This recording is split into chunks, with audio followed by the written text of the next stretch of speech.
तीन शिवलिंग असणारे महाराष्ट्रातील एकमेव शिवमंदिर. हे मंदिर एका रात्रीत राक्षसांनी बांधले. सध्या संपूर्ण देशामध्ये महाशिवरात्री मोठ्या उत्साहाने साजरी करण्यात येत आहे. महादेवाची अनेक ठिकाणी पुरातन मंदिरे आहेत. सांगलीच्या कवठेमहांकाळ तालुक्यातील कुची, आगळगाव, इरडी या ठिकाणी पुरातन हेमाडपंथी मंदिरे आहेत. सदरची मंदिरे ही स्थापत्यकला शास्त्राचा उत्कृष्ट नमुना आहे.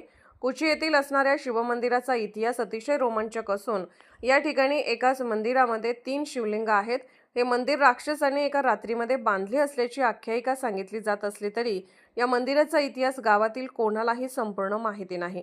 या मंदिराच्या संवर्धनासाठी 1.5 कोटी रुपये मंजूर असून मंदिर संवर्धनाचे काम सुरू असलेले दिसून येत आहे.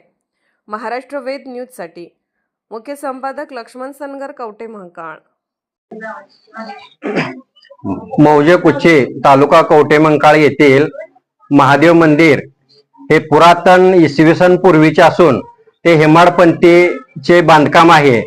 फार पूर्वीचे नक्षीकाम येथे आपल्यास पाहावयास मिळते व मला वाटते महाराष्ट्रामध्ये हे 3 लिंग असलेले हे महादेव मंदिर आपल्यास कोठेही पाहण्यास मिळणार नाही.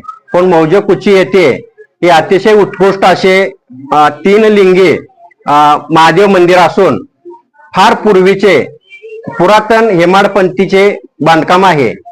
यामध्ये सध्या महाराष्ट्र शासनाने तीर्थक्षेत्र या विकास कामातून 1.5 कोटीचे 1.5 कोटीचा निधी उपलब्ध करून दिला असून त्याचे जीर्णोद्धार चालू आहे. या जीर्णोद्धारासाठी कुची गावातील व सभोवतालच्या गावातील लोकांनी सढळ हाताने मदत करावी व मदत केलेली आहे. सालाबाद प्रमाणे या महादेव मंदिरामध्ये श्रावण महिन्यात मोठी यात्रा भरते. तसेच आज महाशिवरात्री निमित्त येथे शिव अमृत या ग्रंथाचे पारायण होते.